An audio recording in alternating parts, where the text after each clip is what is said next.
Friends, आज हम एक ऐसे मेथड का बेसिक कंसेप्ट समझेंगे जो कोई भी एग्जाम, चाहे आरएएस हो, एसएससी हो, रीट हो, पटवार हो, किसी भी परीक्षा जिसमें परसेंटेज टॉपिक आता है उसके अंदर आता है।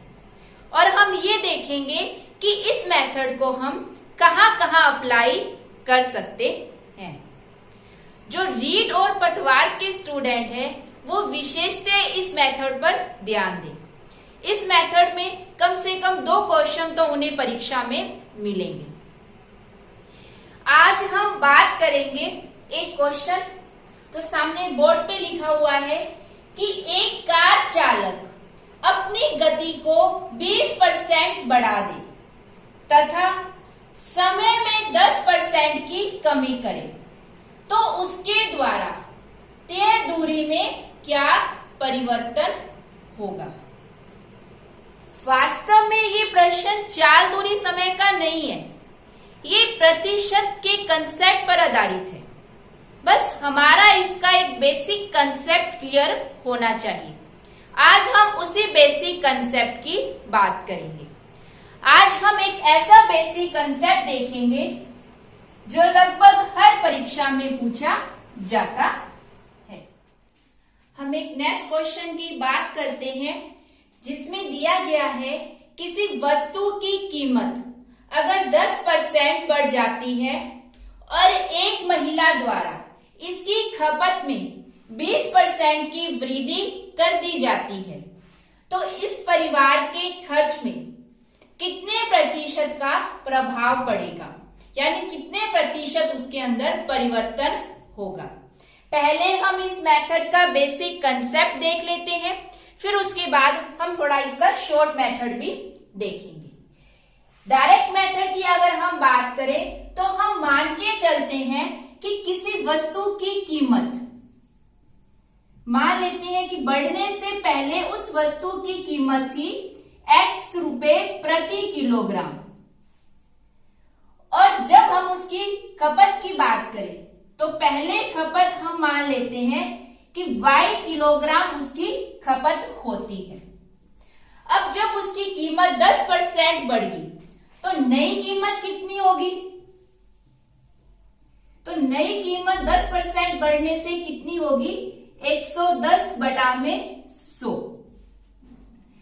इसी प्रकार से हम नई खपत ज्ञात कर सकते हैं। नई खपत क्या होगी, खपत कितनी की वृद्धि हुई है, 20% की, तो नई खपत कितने की होगी, 120/100। तो पहले की कीमत, नई कीमत, पहले की खपत, नई खपत आ गई। अब हम खर्च ज्ञात करें तो पहले का खर्च क्या होता है, कीमत इंटू में खपत। तो कीमत कितनी है X और खपत कितना है Y। यदि हम नया खर्च ज्ञात करें तो नया खर्च में नई कीमत नई खपत, तो कितना हो गया, X इंटू 11/10 गुना Y इंटू 12/100। यदि हम इसका मल्टीप्लाई करें तो कितना आया, XY, 11 को 12 से मल्टीप्लाई किया 132/100। तो ये हमारे पास क्या आ गया, नया खर्च आ गया। ये हमारे पास पहले का खर्च, ये हमारे पास नया खर्च। अगर हम इसमें से परिवर्तन ज्ञात करें भी कितना परिवर्तन हुआ, तो नए खर्च में से क्या करना पड़ेगा, हमें पहले वाले खर्च को माइनस करना पड़ेगा। तो पहले वाले खर्च को माइनस किया तो पहला खर्च कितना है, XY। अब हमसे पूछा गया कितने प्रतिशत, प्रतिशत में हमसे पूछा गया है, तो प्रतिशत परिवर्तन अगर हम ज्ञात करेंगे तो प्रतिशत में अगर हम ज्ञात करें तो कितना परिवर्तन हुआ है, वो बटा में पहले का खर्च इंटू में 100। तो क्या बन गया ये XY 132/100 माइनस XY बटा में पहले का खर्च xy गुना में 100। अगर हम इसको हल करें, xy क्या है, कॉमन आ गया, xy कॉमन आने से अंदर क्या बच गया, 132 बटा में 100 माइनस का 1 बटा में xy गुना में 100। अब xy से xy कट गया, 100 को लघुत्तम लिया,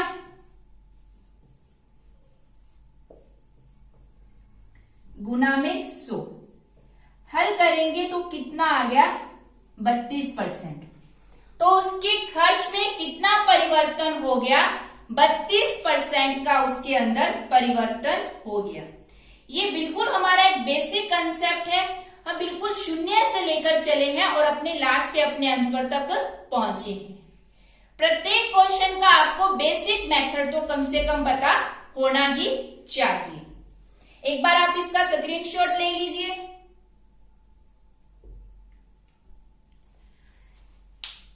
अब हम इसी प्रश्न को अपने भिन्न रूप में कर देखेंगे। प्रतिशत को भिन्न रूप में चेंज करना और उसका यूज करना हम अपने पहले के वीडियो में सीख चुके हैं। जिस भी स्टूडेंट ने पहले की वीडियोस नहीं देखी हैं, वो इस वीडियो से पहले की वीडियोस जरूर देखें। अब हम भिन्न के रूप में लेकर चलते हैं। 10% का मतलब कितना होता है, 1 बटा में 10, और 20% का मतलब कितना होता है, 1 बटा में 5। तो कीमत 10% बढ़ गई, यानी कि कीमत पहले कितनी है 10 और अब कितनी होगी, 10 बड़ी कितनी है 1, तो कितनी होगी अब 11। अब हम खपत की बात करते हैं।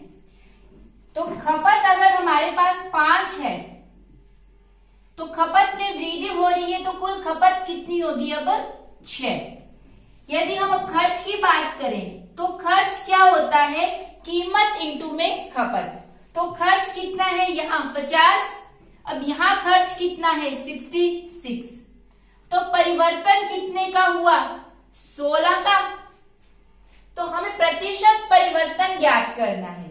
तो प्रतिशत में जो परिवर्तन है वो क्या हुआ, 16 का परिवर्तन हुआ। ये पहले का खर्च है और ये बाद का। तो पहले का खर्च हम लेंगे तो 50 गुना में 100, तो कितना हो गया ये 32%। यानी उसके खर्च में वृद्धि कितने की हुई, 32% की उसके खर्च के अंदर वृद्धि हुई। अब इस क्वेश्चन को हमने भिन्न रूप में देखा। इसी क्वेश्चन को हम एक और तरीके से कर सकते हैं। हम इसी प्रश्न को डायरेक्ट एक और मेथड से भी कर सकते हैं। x plus y plus xy बटा में 100। अब इस प्रश्न की अगर हम बात करें तो इसमें क्या रहेगा कि कीमत में क्या है, कितने परसेंट की वृद्धि हो रही है, 10% की वृद्धि हो रही है, और खर्च में क्या है 20% की वृद्धि। तो x plus y plus xy बटा में 100, तो कीमत 10%, तो x का मान कितना है 10 और y का मान कितना है 20। अगर वृद्धि होती है तो हम प्लस का निशान लेते हैं और कमी होती है तो हम क्या करते हैं, माइनस का निशान लेते हैं। तो अब इसमें क्या है 10 प्लस में 20 प्लस 10 गुना 20 बटा में 100। अब अगर हम इसको हल करेंगे तो ये 0 से 0, तो ये कितना हो गया 30 प्लस में 2 यानी कितना 32%। तो उसके खर्च में क्या होगी 32% की वृद्धि होगी। तो आज हमने एक ही प्रश्न को 3 मेथड से देखा। पहला हमने बिल्कुल ही बेसिक देखा था उस मेथड का, फिर हमने उसी मेथड को भिन्न रूप में चेंज कर किया, और एक तीसरा मेथड डायरेक्ट हमने x plus y plus xy बटा में 100 लगाकर किया। अगर वृद्धि आती है तो यहाँ हम प्लस का निशान लगाएंगे, अगर हमारे पास कमी दी गई होगी तो हम यहाँ क्या है माइनस का निशान लगाएंगे। इसी प्रश्न को आप 100 रुपए मानकर भी आप इसको हल कर सकते थे। एक बार आप इसका स्क्रीनशॉट ले लीजिए। अब हम इसी प्रश्न को कमी के रूप में देखेंगे। यदि हमें कहा जाए कि वस्तु की कीमत 10% कम हो जाती है तथा एक महिला द्वारा उसकी खपत में 20% की कमी कर दी जाती है, तो उस परिवार के खर्च पे कितने प्रतिशत का प्रभाव पड़ेगा। अब हमारे पास क्या है, कमी है, तो यहां फर्क आएगा। भिन्न रूप में हमने चेंज कर लिया प्रतिशत को। अब कीमत 1/10, पहले अगर 10 है, अब कीमत क्या हो रही है, कम हो रही है, यानी कितनी हो जाएगी, 10 माइनस का 1 9। अब यदि खपत में भी कमी की गई है, खपत अगर हम 5 लेके चलते हैं तो कमी कितनी होगी, 1, तो नई खपत कितनी आ जाएगी, 4। पहले का खर्च तो कितना रहा, 50, और नया खर्च कितना आ गया, 9 को 4 से मल्टीप्लाई किया तो कितना आ गया, 36। हमारे पास इसका आंसर आ गया। अगर हम प्रतिशत परिवर्तन की बात करें तो अब यहां से यहां पर कितने का परिवर्तन हो रहा है, यहां से यहां पर -14 का परिवर्तन हो रहा है।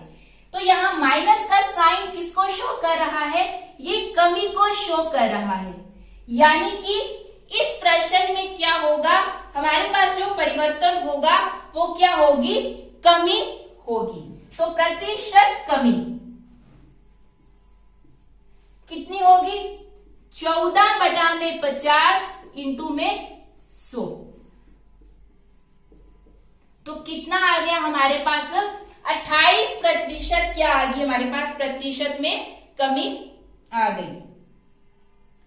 अगर हम इसी क्वेश्चन को उस मेथड से देखेंगे, इस मेथड की अगर हम बात करें तो इस मेथड में जब वृद्धि है तो प्लस, कमी है तो माइनस। अब दोनों जगह ही क्या हो रही है, कमी हो रही है, यानी x का मान -10, y का मान -20। अब ये वाले मान इसके अंदर रखकर हम प्रश्न को हल कर सकते हैं। -10 -20 प्लस x का मान -10, y का मान -20 बटा में 100। हल करेंगे इसको, माइनस से माइनस कट गया, प्लस का 2, माइनस का 28%। अब वही माइनस का निशान किसको शो कर रहा है, माइनस का निशान कमी को शो कर रहा है, यानी यहां प्रतिशत में क्या हो रही है, कमी हो रही है। इस प्रकार आप ऐसे प्रश्न को इस कंसेप्ट से कर सकते हैं। वैसे देखने में तो ज्यादा इजी ये मेथड लग रहा है, पर जब हमें ये प्रतिशत में जो कमी और वृद्धि अगर हमें भिन्न रूप में दी जाए, तब उस कंडीशन में इस मेथड से प्रश्न को हल करना थोड़ा टफ हो जाएगा। आप एक बार इसका स्क्रीनशॉट ले लीजिए।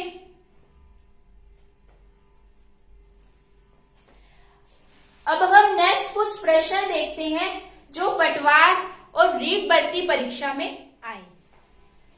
अब हम नेक्स्ट प्रश्न की बात करते हैं। यह प्रश्न पटवार 2013 में पूछा गया है। इस प्रश्न में पूछा गया है कि तेल के कर में अगर 20% की वृद्धि कर दी जाए और उस वृद्धि के कारण उसकी खपत में 20% की कमी हो गई, तो इसके कारण खर्च में क्या परिवर्तन होगा। तो 20% की वृद्धि की गई, तो 20% का भिन्न रूप क्या होगा, 1/5।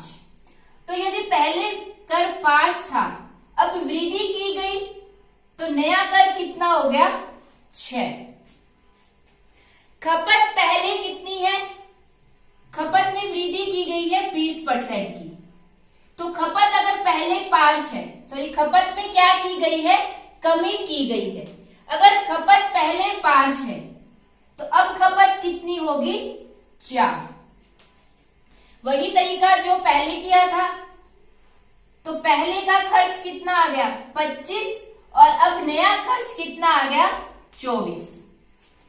अब खर्च में परिवर्तन कितना हो गया? इनमें अंतर कितने का है? -1 का। और ये माइनस किसको शो करता है? कमी को शो करता है।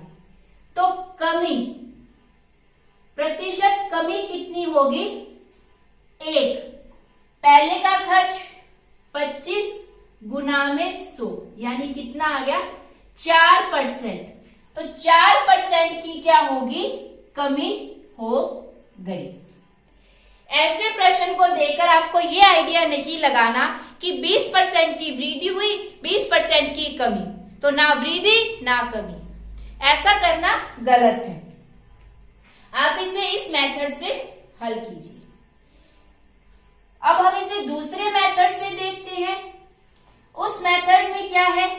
x plus y plus x y बटा में 100। अब x का मान क्या है? प्लस का 20 और y का मान कितना है? माइनस का 20। तो ये मान आप इसके अंदर रखिए, 20 माइनस का 20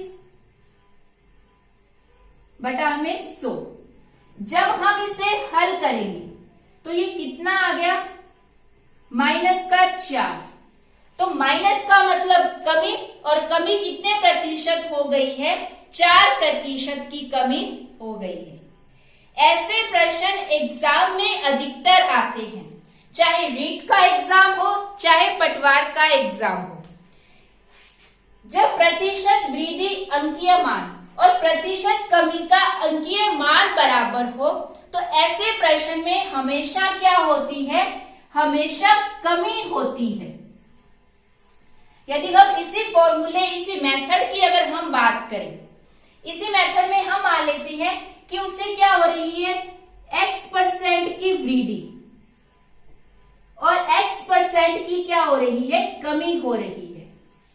तो इसी अगर हम मेथड को आगे लेकर चले तो वृद्धि है तो प्लस, कमी है तो माइनस, बटा में 100। तो ये कितना बन गया? -x² बटा में 100। तो जब भी हमें ऐसा कहा जाए कि 20% की वृद्धि और 20% की कमी, तो ऐसे प्रश्नों में हमेशा क्या होती है? कमी होती है। और वो कमी कितनी होती है? x² बटा में 100, यानी वो अंकीय मान उसका वर्ग बटा में 100। एक बार आप इसका स्क्रीनशॉट ले लीजिए। जैसे हमें कहा जाए, अगर हम नेक्स्ट प्रश्न की बात करें कि हमें किसी प्रश्न में 50% की वृद्धि हो रही है और 50% की कमी, यानी किसी वस्तु की कीमत 50% वृद्धि हो गई और उसकी खपत में 50% की कमी हो गई, तो उसके खर्च में क्या प्रतिशत परिवर्तन होगा? तो उसके खर्च में डेफिनेटली क्या होगी? कमी होगी। और वो कमी कितनी होगी? इस 50 का वर्ग बटा में 100, यानी कितने की कमी होगी? 25% की कमी उसमें होगी। इसी प्रश्न में अगर कहा जाए कि कीमत में 50% की कमी हो गई और खपत में 50% की वृद्धि हो गई, तो खर्च में क्या प्रतिशत परिवर्तन होगा? हमें ध्यान में रखना है, चाहे पहले कमी हो और बाद में वृद्धि हो, चाहे पहले वृद्धि हो और बाद में कमी हो, हमेशा जो उसका प्रतिशत परिवर्तन है वो कितना आता है? उसमें कमी आती है। और वो कमी कितनी आती है? उस अंकीय मान के वर्ग बटा में 100। तो यहाँ भी खर्च में प्रतिशत परिवर्तन में कमी होगी और वो भी कितनी होगी? 25% की उसके अंदर क्या होगी? कमी होगी। अब हम नेक्स्ट क्वेश्चन की बात करते हैं जो पटवार 2011 में पूछा गया है। इस प्रश्न में क्या दिया गया है, किसी कस्बे की जनसंख्या दी गई है। यह जनसंख्या 5% वार्षिक दर से बढ़ रही है और हमसे क्या पूछा गया है कि 2 वर्ष पहले उस कस्बे की जनसंख्या कितनी थी, हमसे ये पूछा गया है। तो पहले तो हम क्या करते हैं, प्रतिशत को भिन्न रूप में चेंज कर लेते हैं। तो 5% का मतलब 1/20। यदि पहले की जनसंख्या 20, अब उसमें क्या हो रही है, वृद्धि, 1 की वृद्धि हो रही है, तो अब नई जनसंख्या कितनी हो जाएगी, 21। पहले की जनसंख्या और बाद की जनसंख्या, पहले की 20, 1 की वृद्धि हुई, वृद्धि होने के बाद नई जनसंख्या 21। हमसे कितने वर्ष, हमें 2 वर्ष का समय दिया गया है, तो हम इसको 2 बार लिखेंगे। अगर 3 वर्ष का पूछा होता तो 3 बार लिखते हम, 20, 21। अब क्या करना है, हमें इनको मल्टीप्लाई करना है आपस में। तो 20 को 20 से किया तो 400, 21 को 21 से गुना किया तो 441। ये हमारे पास पहले की जनसंख्या आ गई और ये हमारे पास बाद की जनसंख्या आ गई। अब प्रश्न में क्या दिया गया है, प्रश्न में दिया गया है कस्बे की वर्तमान जनसंख्या। हम इसको वर्तमान मान लेते हैं और क्या ज्ञात करना है, 2 वर्ष पहले, तो इसको हम क्या मान लेते हैं, 2 वर्ष पूर्व। अब हम तुलना करेंगे, तुलना किसकी करेंगे, जो हमें दिया गया है। हमें क्या दिया गया है, हमें वर्तमान जनसंख्या दी गई है, तो हम वर्तमान जनसंख्या की तुलना करेंगे, 441 की तुलना करेंगे इससे हम 1 का मान ज्ञात करेंगे। 441 का अगर हम इस पे भाग देंगे तो ये 4 बार जाएगा तो 400, यानी हमारे पास 1 यूनिट का मान कितना आ गया, 400। अब हमें क्या ज्ञात करनी है, 2 वर्ष पूर्व की, और 2 वर्ष पूर्व की जनसंख्या कितनी है, 400। 1 यूनिट का मान 400, तो 400 यूनिट का मान कितना हो जाएगा, 400 गुना में 400, यानी कितनी, 1,60,000 जनसंख्या आ जाएगी। अब सेम एक ऐसा ही प्रश्न पटवार में पूछा गया है, ये भी पटवार में पूछा गया है, सेम यही आंकड़े थे, बस फर्क क्या था कि यहाँ जो 2 वर्ष पूर्व की जनसंख्या है, यहाँ क्या है, 2 वर्ष बाद की जनसंख्या पूछी गई थी। 2 वर्ष बाद कस्बे की जनसंख्या कितनी होगी, सेम यही प्रश्न। तो अब क्या होगा, 2 वर्ष बाद की पूछी गई है, तो पहले प्रतिशत को हम भिन्न रूप में चेंज करेंगे।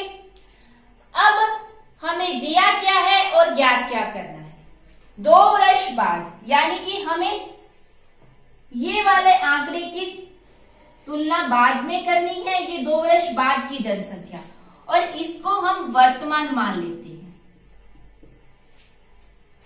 तो वर्तमान जनसंख्या 400, तुलना किससे करेंगे, दी गई वर्तमान जनसंख्या से, तो 400 बराबर 17,6400। यहां से 1 यूनिट का मान ज्ञात करेंगे तो कितना आ गया, 4 का भाड़ा पड़ेंगे तो 441 बार जाएगा। अब हमारे पास 1 यूनिट का मान कितना आ गया, 441। किसका मान ज्ञात करना है, 2 वर्ष बाद की जनसंख्या, और उसका मान कितना है, 441। तो 1 का मान 441, तो 441 का मान कितना, 441 गुना 441। अब 441 को 441 से गुना करेंगे तो 19, 44, 81 जनसंख्या हमारे पास आ जाएगी। ये जनसंख्या वाले प्रश्न पटवार और रीड दोनों में आते हैं। वर्तमान जनसंख्या दे दी, 2 वर्ष पहले की पूछ ली, 2 वर्ष बाद की पूछ ली। हमें इस प्रकार से भिन्न रूप में चेंज करना है। भिन्न रूप में चेंज करने के बाद हमें देखना है हमें क्या दिया गया है। जो दिया गया है उससे अपनी तुलना कर कर 1 यूनिट का मान ज्ञात कर लेंगे। और जो चीज ज्ञात करनी है, जैसे यहाँ हमें 2 वर्ष बाद की जनसंख्या ज्ञात करनी थी, इसका मान 441, तो इस 441 को 1 यूनिट के मान से गुना कर कर हम अपना आंसर ज्ञात कर सकते हैं। अब इसी प्रश्न के अंदर यदि हमें कहा जाए कि कस्बे की जनसंख्या हमें नहीं दी गई, लेकिन हमें एक डाटा दिया गया है कि कस्बे की जनसंख्या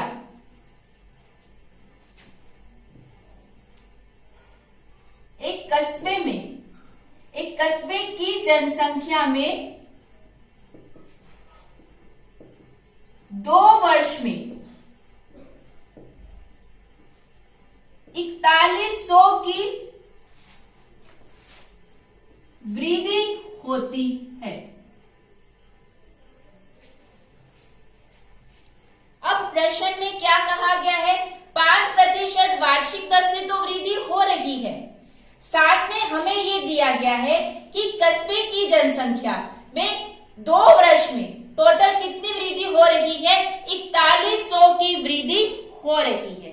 और हमसे क्या पूछा गया है कि 2 वर्ष बाद कस्बे की जनसंख्या कितनी होगी।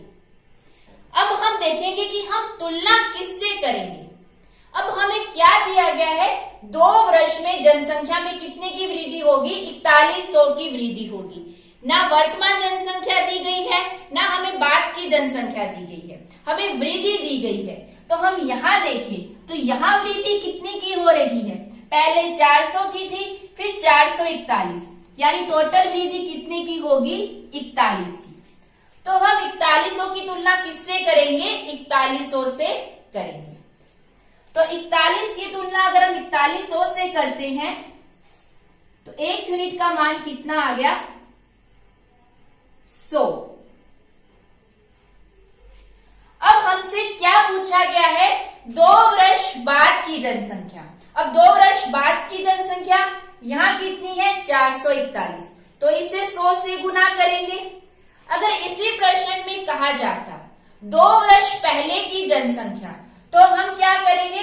400 को गुना किससे करेंगे? 100 से गुना करेंगे। अब इसका एक बार स्क्रीनशॉट ले लीजिए।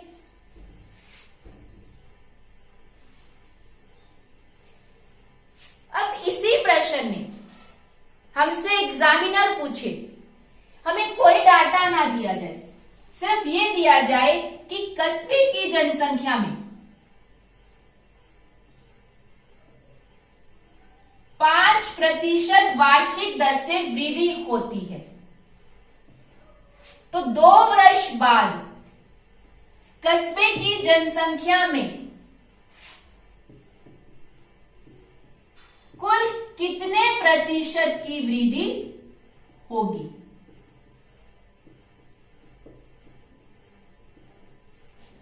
अब हमें दिया गया है 5% वार्षिक दर से कस्बे की जनसंख्या में वृद्धि हो रही है, और पूछा है कि 2 वर्ष बाद कस्बे की जनसंख्या में कुल कितने प्रतिशत की वृद्धि होगी।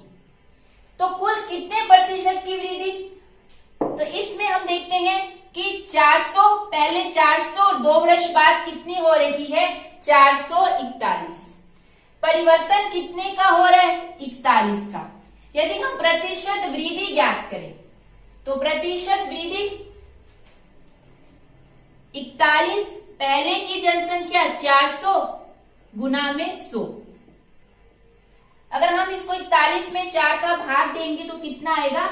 10.25%। यानी 2 वर्ष में कस्बे की जनसंख्या में कुल कितने प्रतिशत की वृद्धि हो रही है? 10.25। इसी प्रश्न को हम x + y + xy बटा में 100, इससे भी हल कर सकते हैं। अब यहां वृद्धि कितनी है? 5%, और कितने साल? 2 वर्षों में। तो हम इसको 2 बार x का मान भी 5 और y का मान भी 5। 5 और 5 10, तो ये कितना आ गया 10.25% की वृद्धि हो रही है। जनसंख्या के प्रश्न रीड और पटवार दोनों के लिए इंपॉर्टेंट रहेंगे, यहां से प्रश्न आते हैं। अब हम एक प्रश्न की बात और करते हैं। इसमें कहा जाए किसी शहर की जनसंख्या पहले वर्ष 33.1/3% बढ़ जाती है, दूसरे वर्ष 25% बढ़ जाती है, परंतु तृतीय वर्ष 10% की क्या होती है, कमी होती है। तो वर्तमान जनसंख्या हमें बतानी है, जबकि 3 वर्ष बाद की जनसंख्या कितनी दी गई है, हमें ये 3 वर्ष बाद की जनसंख्या दी गई है। तो 33.1/3%, इसका भिन्न रूप कितना होगा 1/3। इसमें वृद्धि हुई है तो 3 से क्या होगी ये 4। दूसरे वर्ष हमें कितना दिया गया है 25%, तो 25% का मतलब 1/4। तो पहले अगर 4 है, बाद में कितनी हो जाएगी 5। तृतीय वर्ष कितनी दी गई है 10%, 10% का मतलब 1/10। लेकिन तीसरे वर्ष में क्या हो रही है कमी, यानी अगर पहले 10 है तो बाद में क्या हो जाएगी 9 हो जाएगी। अब हमें ईद वाली राशियों का गुना और ईद वाली राशियों का गुना करना है। आप इस प्रश्न ऐसे प्रश्नों में क्या कर सकते हैं, ईद वाली राशियों से इन राशियों को कट कर सकते हैं, जैसे 4 से 4, 5 से 10 को और 3 से 9 को। पर ध्यान में रखना, लेफ्ट राशियों को राइट राशियों से आप कट कर सकते हो, ऊपर नीचे आप राशियों को कट नहीं कर सकते। आप 4 से 10 को नहीं काट सकते, आप ईद वाली राशियों को ईद वाली राशियों से काट सकते हैं।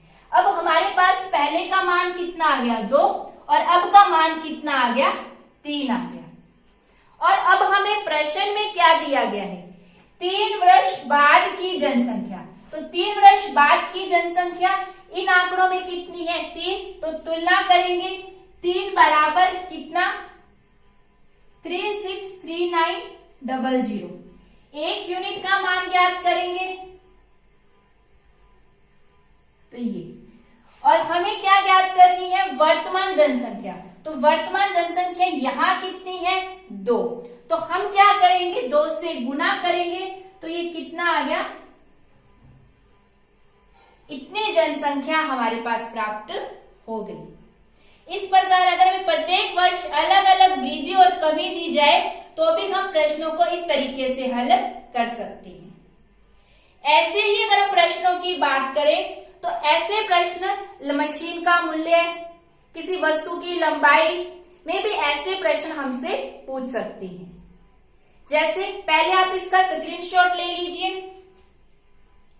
अब इसी प्रश्न में कहा जाए कि किसी वस्तु का मूल्य या मशीन का मूल्य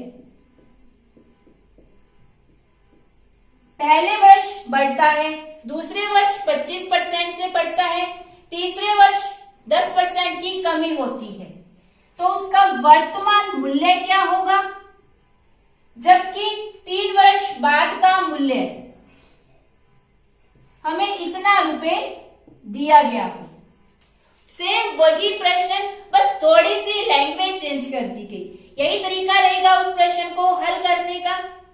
आप इसका भी एक बार स्क्रीनशॉट ले लीजिए। अब हम नेक्स्ट प्रश्न की बात करते हैं जो पटवार 2013 में पूछा गया है। इस प्रश्न में कहा गया है किसी व्यक्ति के वेतन में 50% कमी कर दी गई और फिर उसके बाद 70% की वृद्धि कर दी गई, तब उस व्यक्ति को लाभ हुआ या हानि हुई, ये हमसे पूछा गया है। तो वेतन में 50% कम, तो पहले तो हम x plus y plus XY बटा 100 मेथड से देख लेते हैं। तो 50% कम कमी की गई है, तो x का मान कितना हो गया -50। 70% की वृद्धि की गई है तो y का मान कितना हो गया 70, माइनस का 50 गुना 70 बटा में 100। यदि हम इसको हल करेंगे तो ये कितना आ गया, माइनस का 15, और माइनस का साइन किसे शो करता है, कमी को शो करता है, यानी उसे क्या हो रही है, 15% की हानि हो रही है, उसे 15% वेतन कम मिलेगा। यदि हम इसे भिन्न के रूप में देखें तो भिन्न में 50% का मतलब 1/2, पहले तो और अब कितना कर दिया, कमी की गई है, अब उसको 1 कर दिया गया। 70% का मतलब 7/10, वृद्धि की गई है, पहले अगर 10 है बाद में कितना किया गया है, 17 किया गया है, इंटू करेंगे 20, यहां इंटू करेंगे 17, कितने का डिफरेंस आया, -3 का, और वही माइनस किसे शो कर रहा है, माइनस कमी को शो कर रहा है, तो माइनस का 3, पहले का मान 20 गुना में 100, तो ये कितना आ गया, माइनस का 15, यानी उसके वेतन में क्या हो रही है, 15% की कमी हो रही है। ऐसे प्रश्न भी पटवार में पूछे जाते हैं, जहां पहले किसी वस्तु के मूल्य में कुछ कमी या वृद्धि कर दी, बाद में फिर कमी या वृद्धि कर दी, और फिर हमसे टोटल परिवर्तन पूछा जाता है। इसी प्रकार का एक प्रश्न रीड L2 में पूछा गया है। ये वही प्रश्न है जो हमने थोड़ी देर पहले जनसंख्या से संबंधित किया था।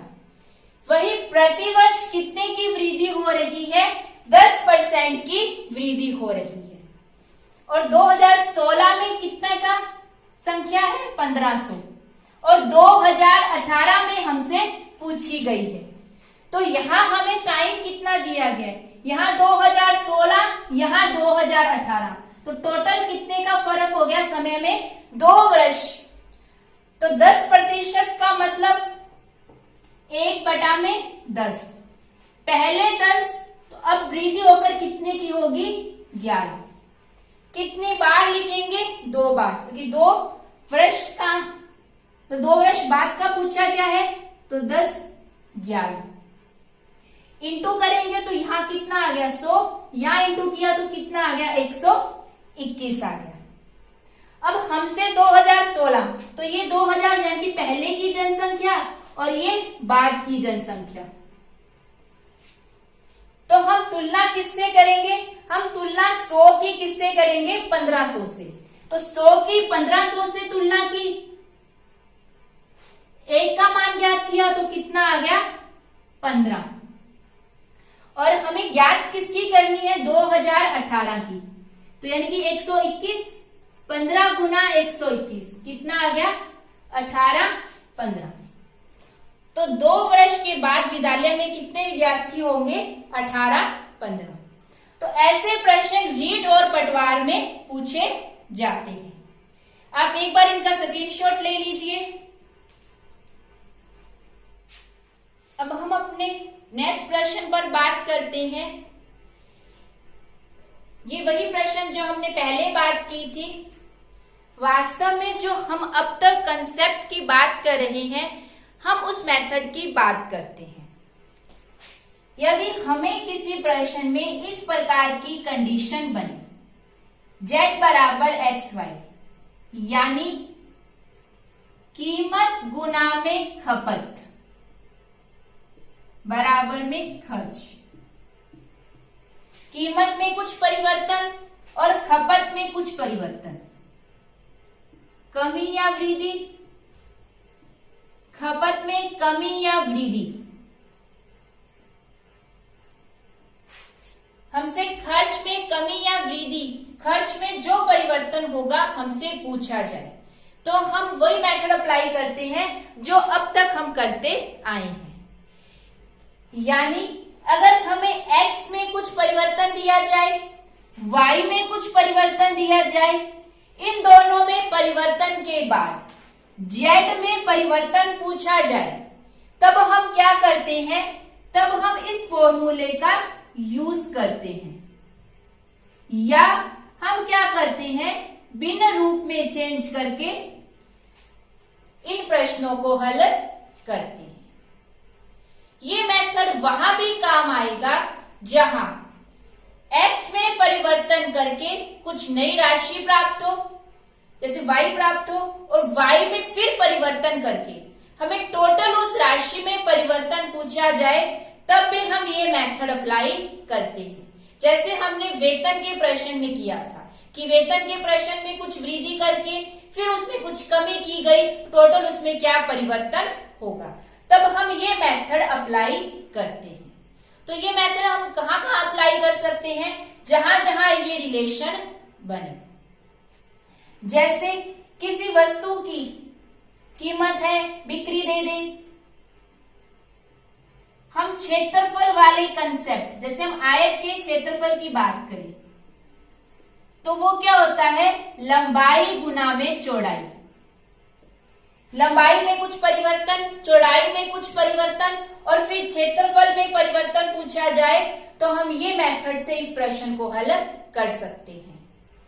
इसी प्रकार से वर्ग का क्षेत्रफल, ठीक है, वृत्त का क्षेत्रफल हमसे पूछा जाए और उसमें प्रतिशत परिवर्तन हो तो हम इस मेथड से प्रश्न को हल कर सकते हैं। अब देखिए इस प्रश्न में हमसे क्या पूछा गया है, दूरी में परिवर्तन। तो दूरी में परिवर्तन की अगर हम बात करें तो दूरी बराबर क्या होती है, चाल गुना में समय। अब चाल यानी कि गति में परिवर्तन दिया गया है, समय में परिवर्तन दिया गया है, तो और क्या पूछा गया है, दूरी में कितना परिवर्तन होगा। तो हम किस मेथड से कर सकते हैं, x plus y plus x y बटा में 100। अब x का मान कितना है, वृद्धि है तो 20, और y का मान कितना है, कमी है तो माइनस का 10। इसको हल करेंगे, x का मान प्लस का 20 माइनस का 10 प्लस 20, y का मान माइनस का 10, 100, 0 से 0, 0 से 0 कैंसिल, 10 माइनस का 2 यानी कि 8%।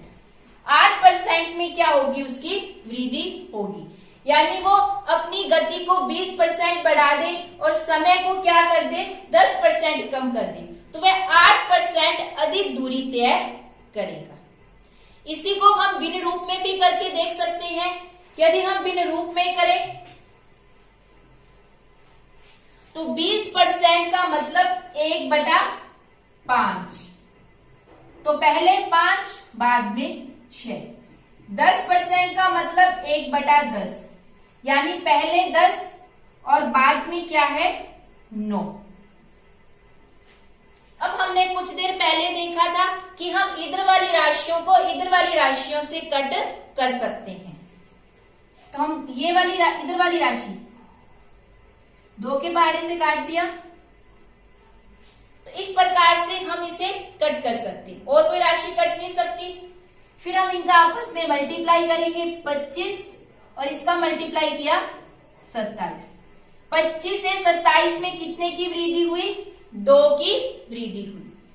तो 2 बटा में पहले का मान कितना है, 25 गुना में 100, तो कितने की वृद्धि आ गई, 8% की वृद्धि हमारे पास आ गई। आप इसका स्क्रीनशॉट ले लीजिए। नेक्स्ट हम इन 2 प्रश्नों की बात करते हैं। पहले आप इनका स्क्रीनशॉट ले लीजिए। इन प्रश्नों में क्या है कि वस्तु के मूल्य में कुछ वृद्धि की जाती है, तो उस परिवार द्वारा उस वस्तु पर किए गए खर्च में क्या परिवर्तन होगा यदि परिवार द्वारा उस वस्तु पर की गई खपत अपरिवर्तित रहे। ये 4 आपके पास ऑप्शन है। इस प्रश्न का उत्तर आप मुझे कमेंट बॉक्स में कमेंट कर दे सकते हैं। इन प्रश्नों को हम अपने अगले वीडियो में हल करेंगे। नेक्स्ट प्रश्न हमें दिया गया है कि आयत की लंबाई में कुछ वृद्धि दी गई है और चौड़ाई में कुछ कमी दी गई है, और क्षेत्रफल में कितने प्रतिशत का परिवर्तन होगा। ऑप्शन आपके सामने है। इन प्रश्नों को हम अपने अगले वीडियो में हल करेंगे। आज के लिए इतना ही। धन्यवाद।